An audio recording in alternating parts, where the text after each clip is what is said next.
Big picture is so important, but when you don't know how to get there, I see myself as the person with the map. If you're going on a road trip from New York to California, you can't just say, well, go west. I mean, you could end up in Alaska, right? You have to say, turn here, get on this freeway. We're going to be here for 20 miles. You have to be able to connect that larger picture to the steps that have to be taken in between.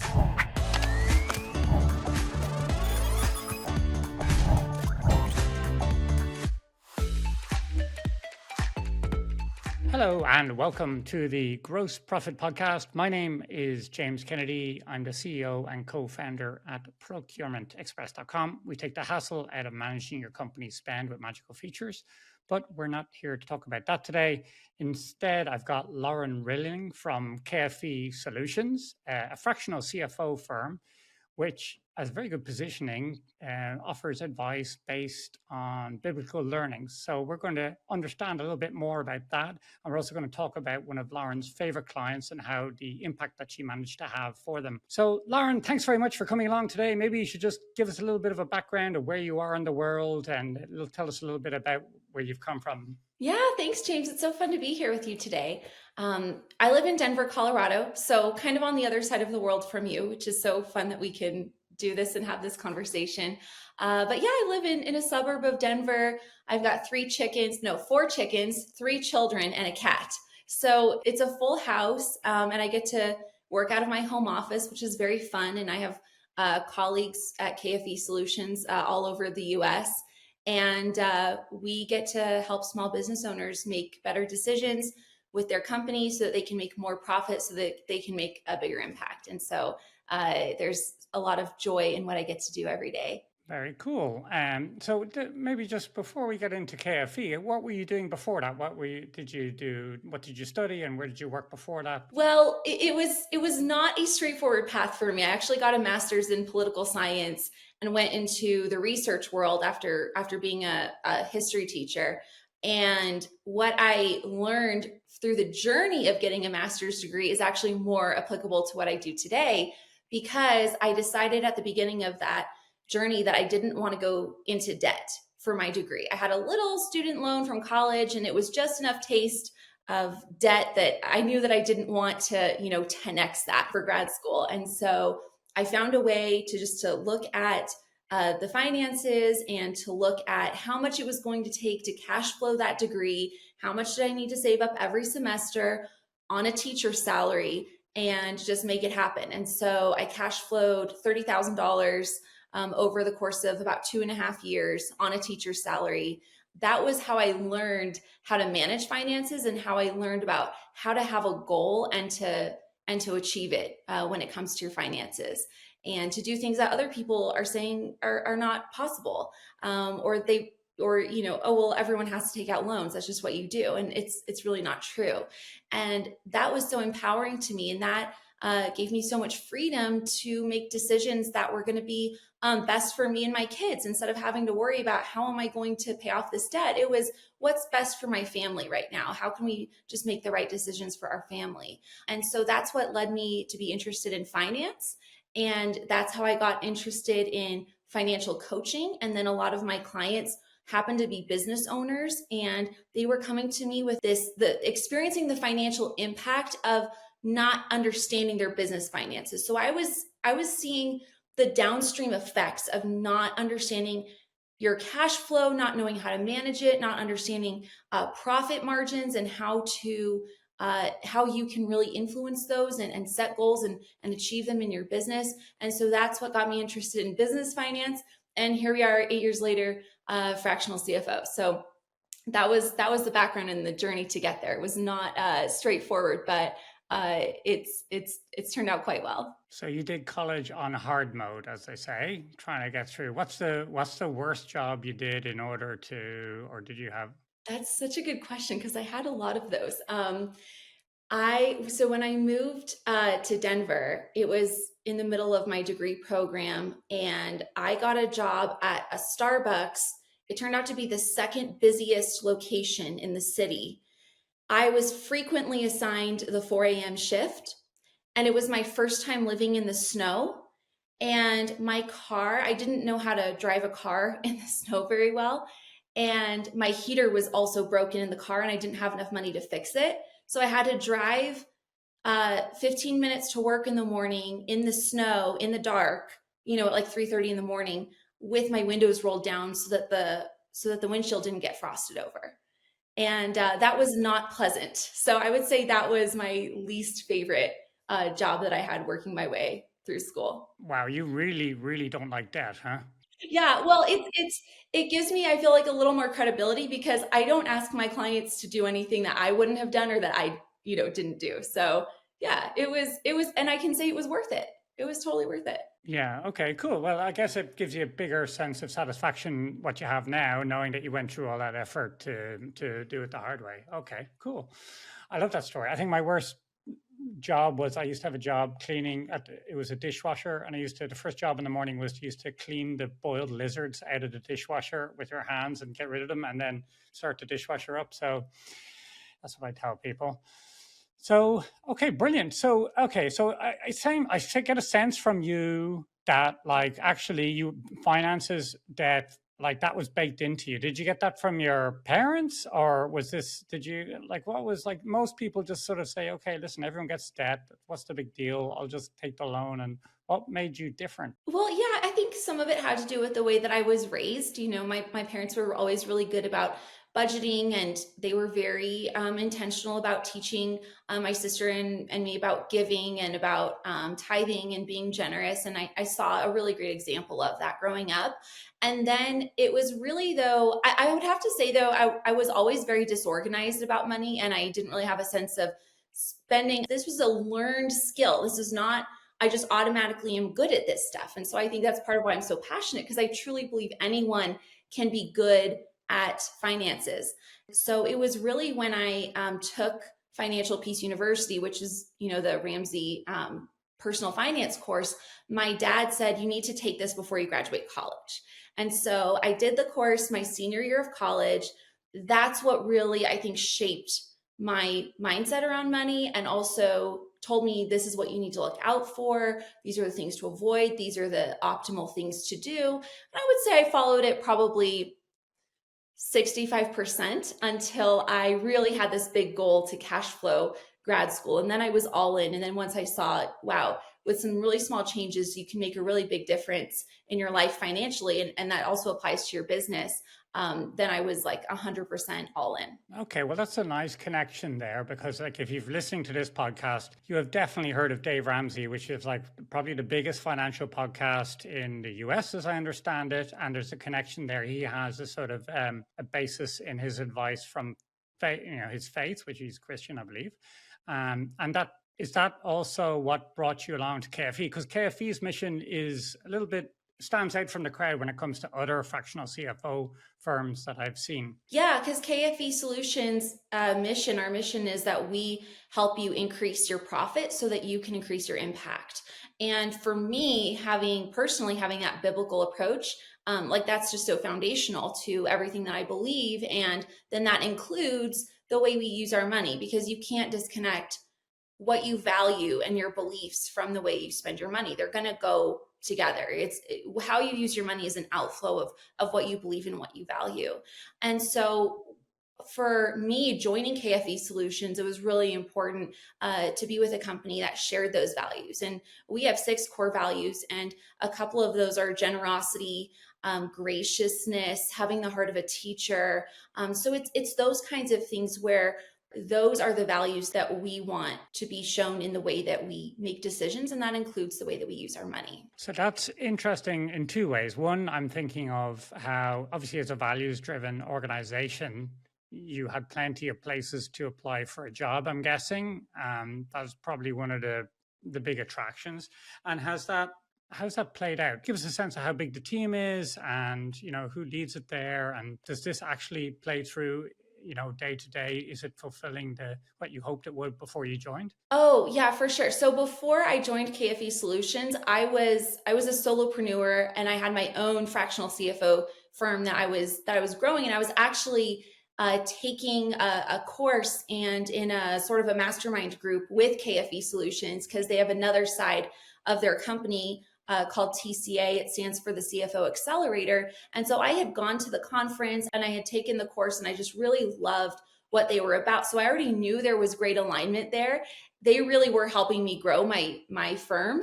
And then over the summer, Michael King, our CEO, reached out and said, "Hey, would you ever be interested in maybe joining our team? I think we've got great alignment, and our team is growing." And I was like, "Yeah, let's talk about it." It wasn't really something that I was looking for, but it was just the right people, the right place, and the right time. And so I joined them in October, and we're a team of 8 and growing very quickly, right? Or actually, I think nine, a team of 9 and growing. So it's been a lot of fun to be part of, and it's just, yeah, it's amazing to be back on a team again. I think that's the part of entrepreneurship that can be really lonely, right? Is that when you don't have a team, it's good to make connections with other people, but it's not the same thing as having that amazing team dynamic. And that's something that I'm just so grateful for at KFE. Yeah, I mean, I admire anyone who's, especially entrepreneur is one thing, but solopreneur, that's a whole other bag. Like you really have to make it work. It's hard. It's hard anyway, but then you have to have a really unique set of skills, from the marketing, the sales, everything in one person. It's just really from even the energy levels and, like me, my partner, Rich, like he really rounds me out. We complement each other. I would have absolutely nothing without him because I couldn't be a solopreneur. Just wouldn't work. I hear you. Well, I saw that you guys run on EOS, and we do too. So are you the visionary and is Rich the integrator, or is it opposite? I am the visionary. Always sort of cringe a little bit when I hear that word, but because I'm a geek really. I'm a programmer. You don't call us visionaries generally, but that's kind of the dynamic. So I'm the guy looking to change things or improve things or mix things up or throw a hand grenade into things. And Rich is the one who's saying no most of the time and sort of picking out every now and again. So we work well together because he brings the backup or the follow through, which I struggle with, and he provides the other side of that, which is the reliability, if you could say it. How have you found EOS? You're on the leadership team there. What's your experience of it been? So I really have only been integrated with EOS since October, and I would say it's one of my absolute favorite components about our company because it brings so much structure and accountability to our goals. I think that that's something that a lot of businesses just lack. I've seen it, I've experienced it personally in other, jobs that I've been at before. And having a clear and simplified way to say, these are our goals, this is how it's going to be connected to our finances, these are the things that have to get done, and then there's accountability around that is, I think, one of the most powerful things that you can do in your business is to have an actual process for holding yourself accountable to your goals and having a clearly defined way to define what those goals are. I guess for ages, everyone's been talking about, setting goals, etc. But EOS really brings that down to the Monday morning. Like, what am I supposed to do on Monday morning, Exactly. Yeah. Every single thing has to be translated into action. Like, it's not enough just to have stuff on a spreadsheet. And I think this is true with finances. You can know what your profit margins are. You can look at your balance sheet and your statement of cash flows and your profit and loss statement, and you can know what those numbers are. Unless you have the financial insight to know why and what the story is that the numbers are trying to tell you, so that you can then take that information and then turn that into, great, what does that mean for what we need to accomplish 90 days from now? Like, what does that actually look like? And then how do we backwards plan from that so that we know these are the actions I need to take this month? Great. If I need to accomplish an intermediate step in 30 days, what actions am I going to take this week to make sure that that happens? And getting down to that, high level strategy is super important, but then being able to bring that down into what is the step I just need to take today is where I think we connect those numbers with actually seeing change and the results that we want. So in your experience in working with your with your customers, I guess, is that one of the areas is that a go-to move for you to try and add value? Yeah, are you dealing with these crazy visionaries who can't keep things straight all the time, just pure force of personality, making their business run, maybe? Oh, crazy visionaries are my favorite. No. Like people who are creative. And actually, that's how I really relate to that. I'm wired that way too. And so being able to take and appreciate someone's creativity and to be able to put some analytics around it and then to help guide them and say, great, let's have a check-in call in 2 weeks and send me these items for accountability. I had a conversation with a client yesterday. We were chatting through some things and I said, okay, for accountability, would you please take a screenshot of your calendar? Because you're going to put this on your calendar. Because we always say, if it's not on your calendar, it's just an idea. If you're committed, it'll live on your calendar. So put this thing on your calendar so you're actually committing to the time that it's going to get done. Take a screenshot of it and then text it to me for accountability so I know that you're planning on doing it, and then we're going to review and see how it went. That's what that accountability looks like, and being able to break it down, because it can be so overwhelming when you see big picture is so important, but when you don't know how to get there, I see myself as the person with the map. If you're going on a road trip from New York to California, you can't just say, well, go west. You could end up in Alaska, right? You have to say, turn here, get on this freeway. We're going to be here for 20 miles. You have to be able to connect that larger picture to the steps that have to be taken in between. That's the most baller thing I've heard all week. So you actually asked someone for the screenshot of the calendar event. I would be too afraid to do that, but that's awesome. Maybe I'll build up the courage to ask someone on the team for that. So that's really cool. So it sounds like, okay, because straight away, FP&A gets done, but straight away it sounds like you provide a lot more for your clients. When you're getting down to that sort of level, are you blurring the line between business coach or accountability coach? Where do you add value? I'm going to ask you about the biblical stuff in a second, but it sounds like you do a lot more than get the accounts done or get the financial plan out. Yeah, so I don't even think it's a blurring of the line. I think we're integrating what should be integrated, actually. I don't think there's a lot of value in just reporting the numbers without connecting it and bringing that element of coaching, right? When we say that we provide executive level leadership to the CEO, we know that business owner position is lonely. We know that it's hard to be at the top making all these decisions. And when you're growing a team, now it's not just you. Now your decisions are affecting other people's livelihood. So when that level of pressure and stress is on you, you need someone that you can speak to candidly. You are looking for that person who is bringing that financial expertise. You know your business and your craft better than anybody. But we know the finances, and we can bring that financial clarity to the discussion, and we can be really candid with you about what needs to happen, and we can draw out of you maybe some of those fears that are holding you back, or whatever it is that's stopping you from taking that right next step. So we can bring that executive level leadership, and you really don't have that if all you're doing is presenting information. So it sounds like solopreneurs joining those dots there is someone you often work with, someone who doesn't have that accountability or even partner in the business. Maybe they've got a business where they've just built it themselves, and you slot in there and provide that sort of sounding board. Yeah, I would say our ideal client usually does have a team, but they don't have a board of directors. They don't have a bunch of investors, telling them what to do. We really love to work with single owner companies and family owned businesses, because we really want to help the business owner achieve their personal goals.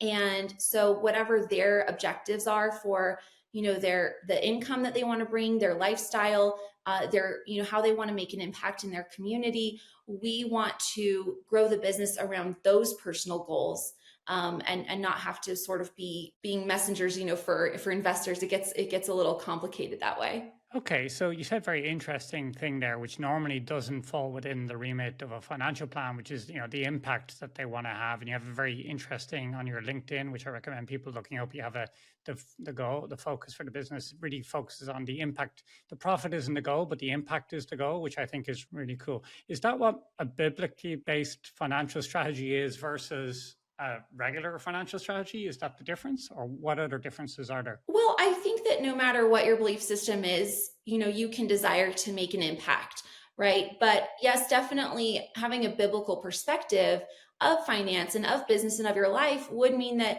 it's not about your life is not all about you. It's not all about your own personal success. It's not all about you making as much money as possible so that you can have the most comfortable life as possible. It's about what are we doing to steward this money, because we recognize that it's not actually my money, it's God's money. It's not my talent, it's the talent that he's given me. It's not the resources that I have been able to accumulate. It's resources that God has made available to me, and I'm to steward them according to the things that he loves and that he cares about.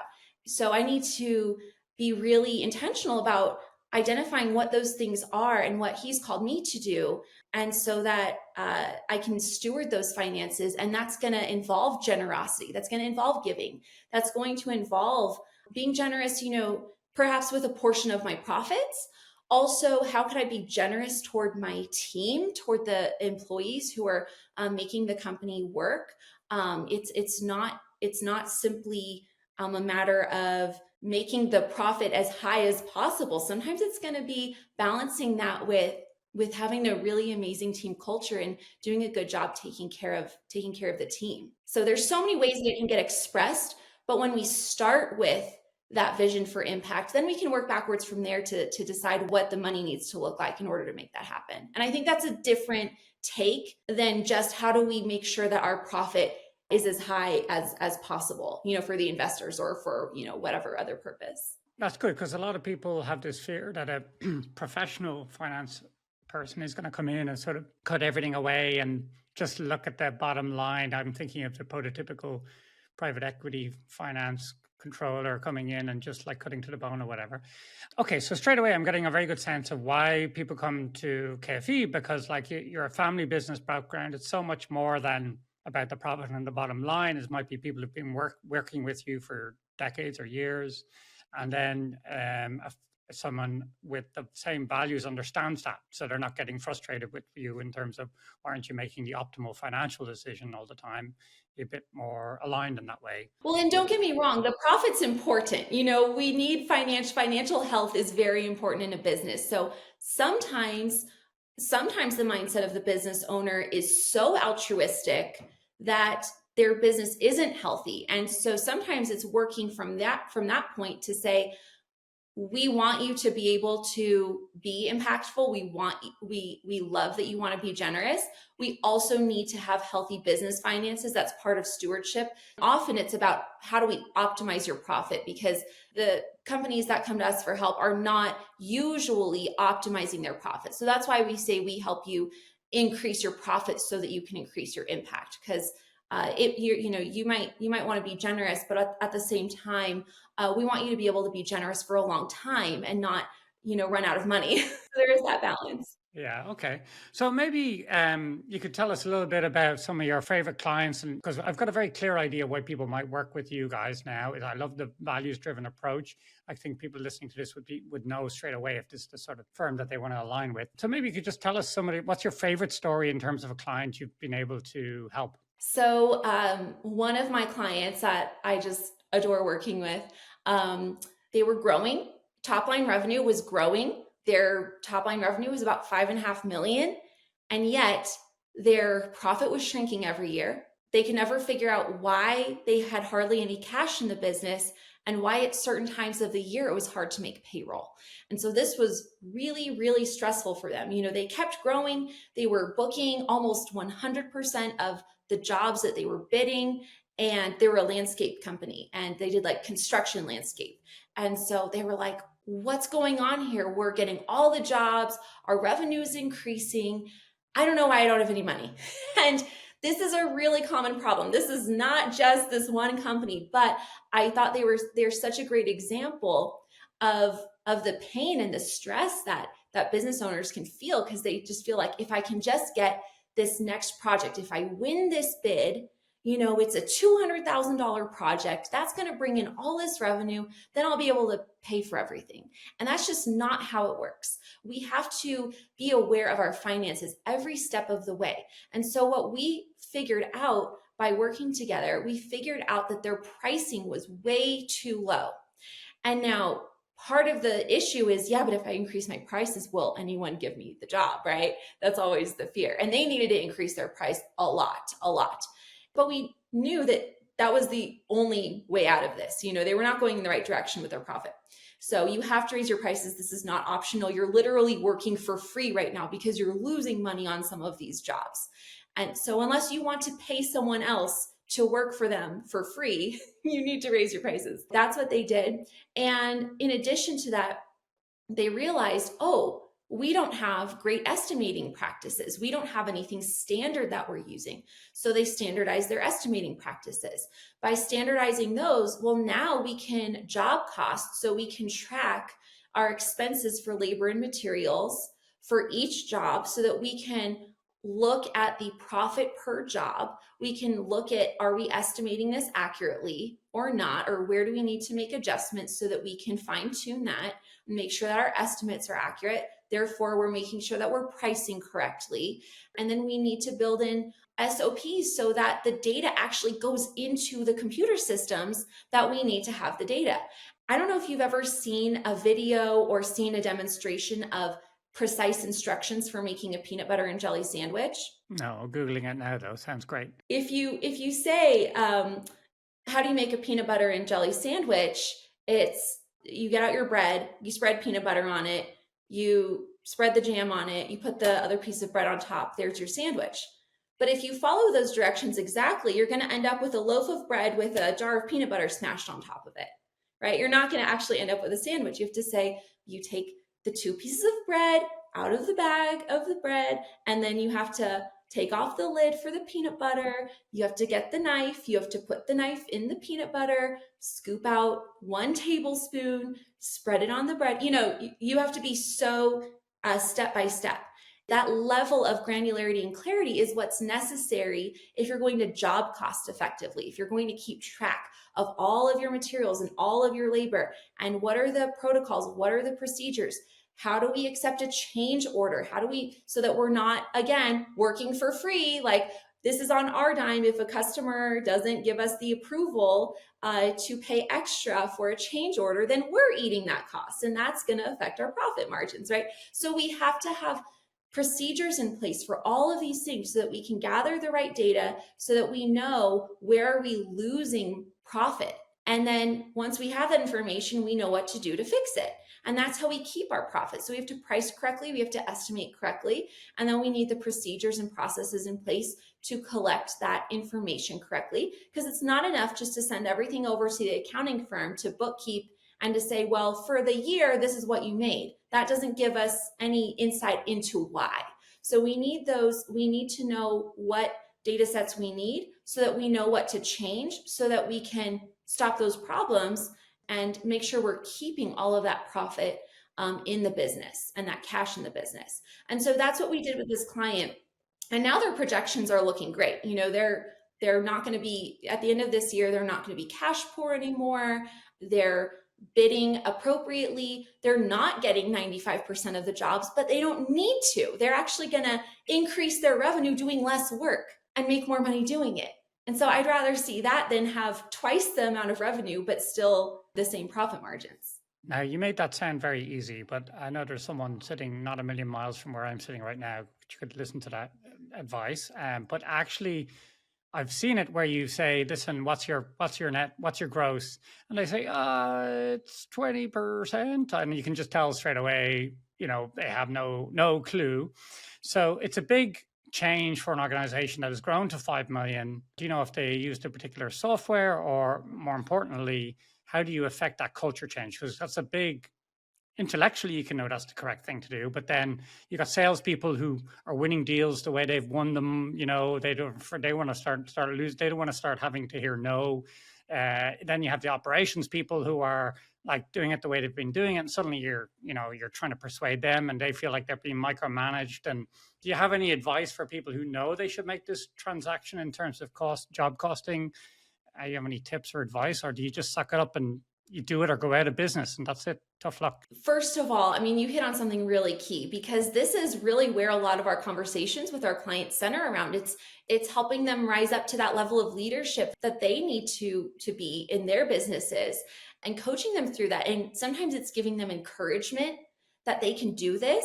Sometimes it's challenging a limiting belief that they have. Sometimes it's flat out disagreeing with them and just saying, no, this is what needs to happen. Here's the consequence if it doesn't happen. And we do that out of care, because we know that they can succeed and we want them to succeed.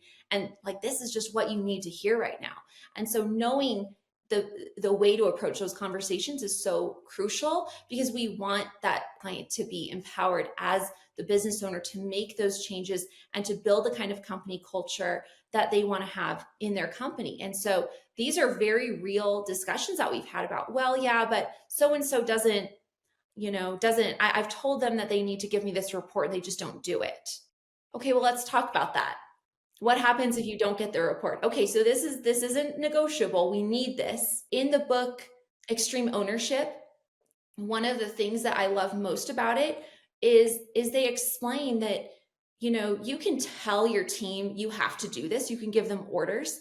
But if you really want buy-in, you might be able to get some compliance from that. But if you really want buy-in, bring them into the vision. Bring your team into why you're asking them to do what you're asking them to do. When you do that, you're going to get so much more buy-in. When you are leading by example, the values that you say this company holds, and when you bring them in and say, this is how your commitment is going to affect the well-being of this company, people buy into that. And if people don't buy into it, then you might go, okay, now we have a values misalignment. This isn't an issue of you just don't know what to do. It's you just don't want to be on board. Then that's a different conversation than, oh, I haven't trained you. I haven't given you those direct instructions and explained, this is why, and thank you for, doing this.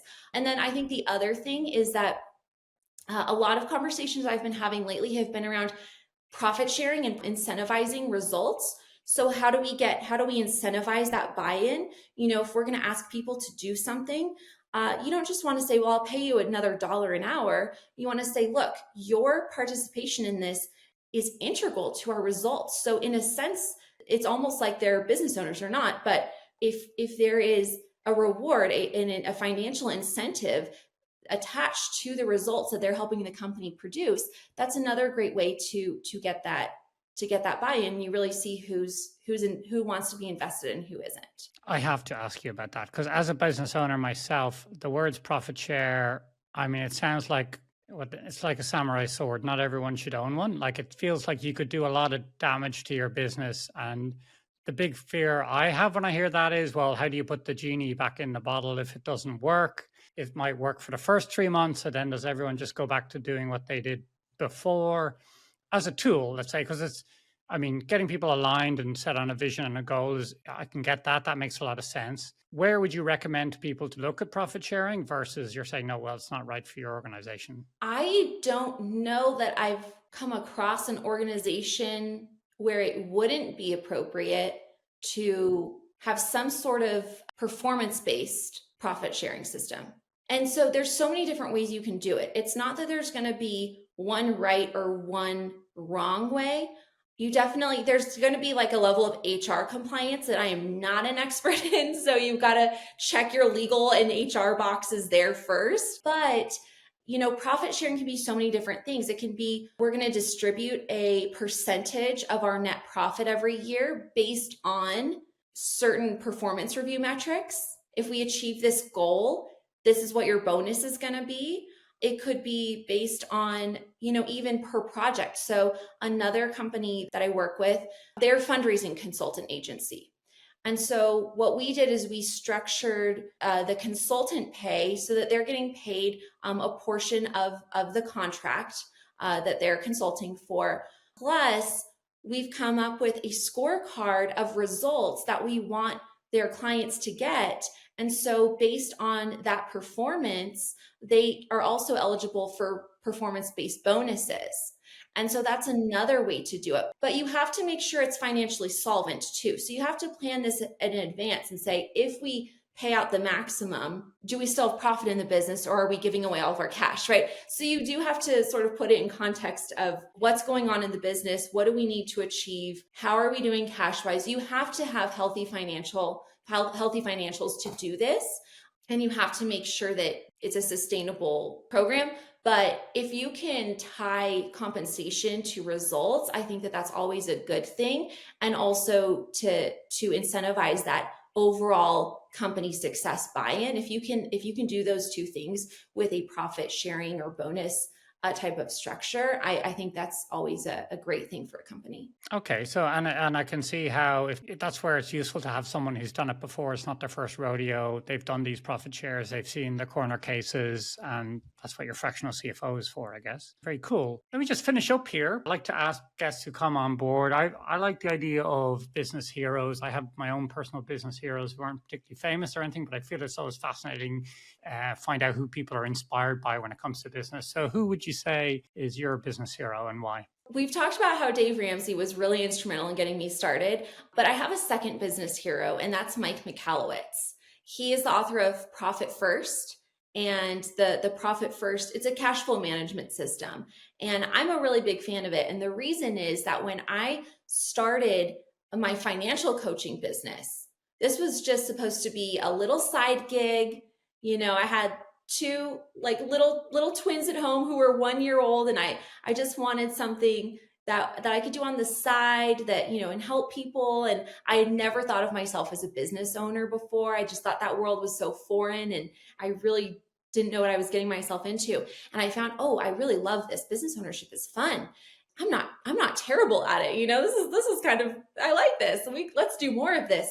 As I started growing this financial coaching practice, what I discovered is that my revenue was increasing, but so were my expenses. And I thought that I had to achieve a certain dollar amount before I could really start paying myself, before I could afford to pay myself. And I already was applying the principles of personal finance that I knew, like make a budget, cash flow your expenses, don't go into debt, kind of operate within your means, all of those things. But when I read the book Profit First, it fundamentally changed the way that I thought about business finance and the way that I started operating. The principles that I was using didn't change, but I started putting my profit first, which meant that I worked backwards and I set a goal for my profit and I reduced my expenses so that I would protect that profit. And for me, just starting out, my goal was to just pay myself $1,000 a month. And, don't despise small beginnings. Like it was a very, very humble start. But for me and for my family, another $1,000 a month in income was a big deal. Here's what else it did. It wasn't just about the $1,000. What that did for me is that it forced me to evaluate my decisions differently. It forced me to value my time in a different way. And because of that, I learned how to say yes to the right things and no to distractions. And I learned how to create better personal and professional boundaries. That in turn gave me more confidence. That in turn helped me increase my revenue, and it helped me serve my clients better. So it had this waterfall effect where it wasn't just about the money, right? It's not just about the profit. It's about all of the things that profit represents and what you have to do to protect it. Putting profit first and saying, if we're going to prioritize profit, what does that mean for the way that we need to show up personally and professionally? That was more powerful than even the additional income, which was very nice. And it was my starting point, right? I bring that story and I bring that way of thinking to my clients. And it's such a small but fundamental shift that can really unlock those doors of opportunity. Yeah, that's a great book. And me and my wife read that book. I think we've been in business 10 plus years before we read it. And then we're like, oh yeah, that's what we're supposed to make a profit. Oh yeah, why shouldn't you put that first? And the book is great, but we read the book and it was basically, all right, take the profit out first. That's more or less, you don't have to read the book if you don't have time. Just take the profit out first, like an expense, treat it like an expense. And that's it, it's non-negotiable. But of course, you got to be willing to lose some sales for that. That's the hard part, especially when you get going. Because, if you put the profit you really want in there, then people will inevitably, you won't be right for everyone. And that's when you're a solopreneur, I think, especially at the beginning, it's like that. It's that rejection. Especially if you're delivering the service yourself, that fear of rejection is massive. And I think we've all been there. You get the contract in and immediately you went, damn, I should have charged more. That was too easy, Yeah. Oh, for sure. Okay, awesome. This has been so entertaining. You're such an excellent communicator on this topic. I can clearly see, how you've been successful, and also KFE sound fantastic. I love the way they have this values-led approach. It's really clear, the type of businesses that you can help. Maybe before you finish up, just tell us a bit more. Who's an ideal client for you, and how could they get in touch with you? Yeah, absolutely. So we work with small businesses, typically in the 3 to 20 million revenue range, maybe 3 to 30 revenue range is our typical client. And industries that we serve: professional services, trade services, and construction. That's our primary. We do work with other industries as well. We don't work with e-commerce and retail, or a tech startup that would, with a lot of investors, and a lot of trade services in particular. Real businesses, it sounds like, none of this tech stuff.